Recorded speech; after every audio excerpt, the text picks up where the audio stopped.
ကျွန်တော်နာမည်အောင်ကျော်မြို့ကြီးပြကြီးကနေအဝေးတနေရာမှာရှိတဲ့နေမြို့လေးတစ်မျိုးရဲ့အထက်တန်းကျောင်းတစ်ကျောင်းမှာကျောင်းအုပ်ဆရာကြီးတယောက်ပါဒီမြို့လေးကတိတ်ဆိတ်အေးချမ်းပြီးသားရပေမဲ့ကျွန်တော်စိတ်ထဲမှာတော့တမျိုးကြီးခံစားရတယ်အထူးသဖြင့်ကျွန်တော်နေထိုင်ရာကျောင်းဝင်းထဲကဆရာအိမ်အောင်ကြီးဟာကျွန်တော်စိတ်ထဲမှာထူးဆန်းတဲ့ခံစားချက်တွေပေးစမြဲပါဒီအိမ်ကြီးကိုကျွန်တော်ပြောင်းလာပြီးမကြာခင်မှာပဲထူးဆန်းတဲ့အဖြစ်အပျက်တွေ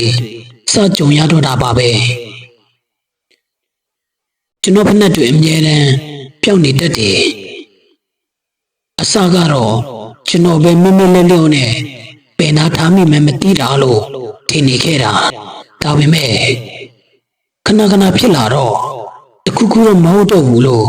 တန်တရားဝင်လာမိတယ်တခါကဆိုကျွန်တော်စီးနေကြရုံတဲ့ဖက်နဲ့တရံလုံးပျောက်သွားလို့ကြောင်းကိုဖက်နဲ့မပါပဲတွားရတဲ့အထိပါပဲအိမ်မှာဘယ်လောက်ပဲရှာရှာမတွေ့ဘူးနောက်ဆုံးတော့ကားထဲမှာရှင်ထားမိတာဖြစ်မဲ့ဆိုပြီးကိုကိုဖြေသိမ်းခဲ့တယ်နောက်တစ်နေ့မှာတော့ကျွန်တော်ရဲ့အာကစားဖက်နဲ့တရံလုံးပျောက်သွားတယ်အဲ့ဒီဖက်နဲ့ကကျွန်တော်အသိဝတ်ထားတာဆိုတော့ပူပြီးနှမျောမိတယ်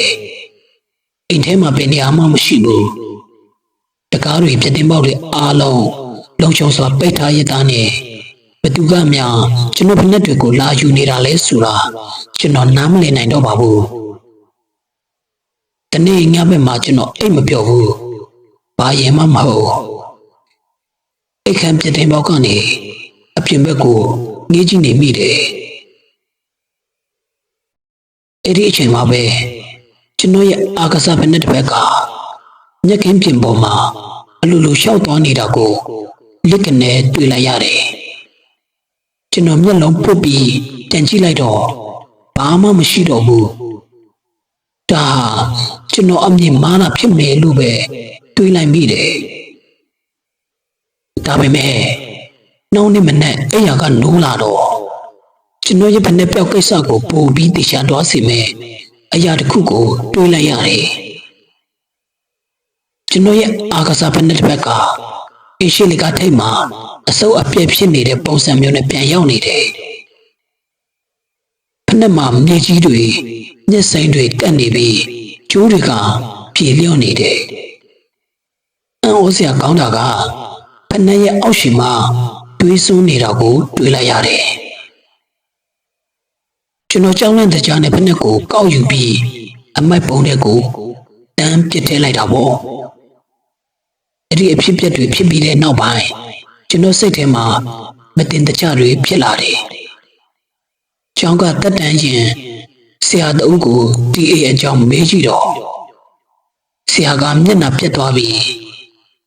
ဆရာကြီးဒီအိမ်ကရှေ့တုန်းကကျောင်းအုပ်ဆရာကြီးတယောက်နေခဲ့တာသူမိသားစုကသူတို့ကိုဆင်းရဲတယ်သူကကြောင်အုပ်ဖြစ်ပေမဲ့ဖက်နဲ့ကောင်းကောင်းတရံတောင်မပိုင်ဘူးနောက်ဆုံးတော့သူမိမကရန်ကုန်ကိုသွားပြီးသူ့အတွက်ဖက်နဲ့အစ်တရံဝဲလာပြီးတယ်အဲ့ဒီဖက်နဲ့ကိုစီးပြီးကြောင်းကိုလာတဲ့နေ့မှာပဲသူကားတိုက်ခံရပြီးဆုံးသွားတာသူရဲ့ဖက်နဲ့တစ်ဘက်ကအဲ့ဒီနေရာမှာပဲကြံခဲ့တယ်လို့ပြောတာပဲကျန်တဲ့ဘက်ကတော့သူ့မိမကအမတ်တရားတင်ထားတယ်လို့ပြောတယ်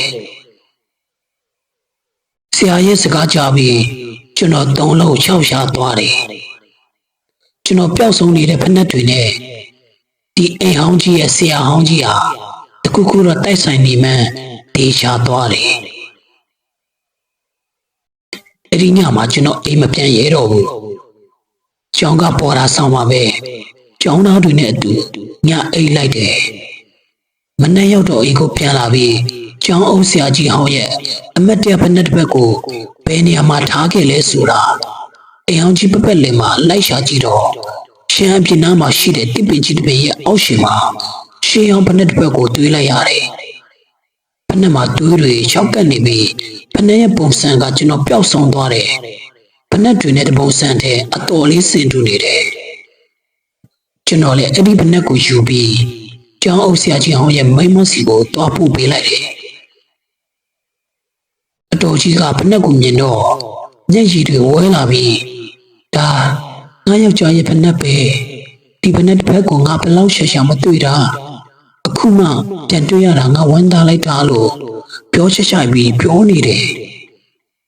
ကျွန်တော်လေအဖြစ်ပြက်အားလုံးကိုအတော်ကြီးကိုပြောပြလိုက်တယ်အတော်ကြီးကသူ့ဝိညာဉ်ကအဲ့ဒီဖက်နှက်ကိုအယမ်းဆွဲလန်းနေတာအဲ့ဒီဖက်နှက်တစ်ဖက်ကိုမတွေ့တော့သူစိတ်မရှင်းမသာပဲ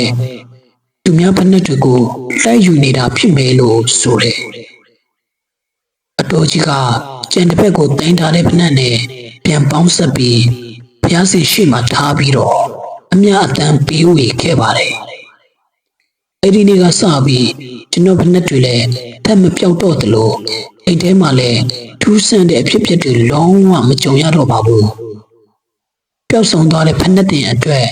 အစွဲအလန့်ကြီးခဲ့တဲ့ဝိညာဉ်တစ်ပါးရဲ့မကျေနပ်မှုဟာကျွန်တော်ဘဝမှာဘယ်တော့မှမမေ့နိုင်တဲ့ထိတ်လန့်စရာအမတ်တရားတစ်ခုဖြစ်ကြံရစ်ခဲ့ပါတော့တယ်ဟုတ်ကဲ့ကျွန်တော်နာမည်တန်းအောင်စင်ပါခင်ဗျာကျွန်တော်ရဲ့ဗီဒီယိုကိုအနားဆင်ပေးကြတဲ့ပရိသတ်အားလုံးကိုကျွန်တော်အထူးကျေးဇူးတင်ရှိပါတယ်ဗျာကျွန်တော်ရဲ့ channel လေးကိုလည်း like and subscribe လေးမနှိပ်ထားခဲ့ရဘူးဆိုရင်နှိပ်ပေးထားဖို့မြတ်တန်ရက်ခံချင်ပါတယ်ဒီလိုနာနာဘဝတွေပရလောကဆက်လက်ဖြစ်မှန်တွေကိုကျွန်တော်နေ့စဉ်မပြတ်တင်ဆက်ပေးမှာမို့ကျွန်တော် channel လေးကိုလည်း like and subscribe လေးနှိပ်ပေးကြပါဦးဗျာနောက်ဗီဒီယိုမှာပြန်တွေ့ကြရအောင်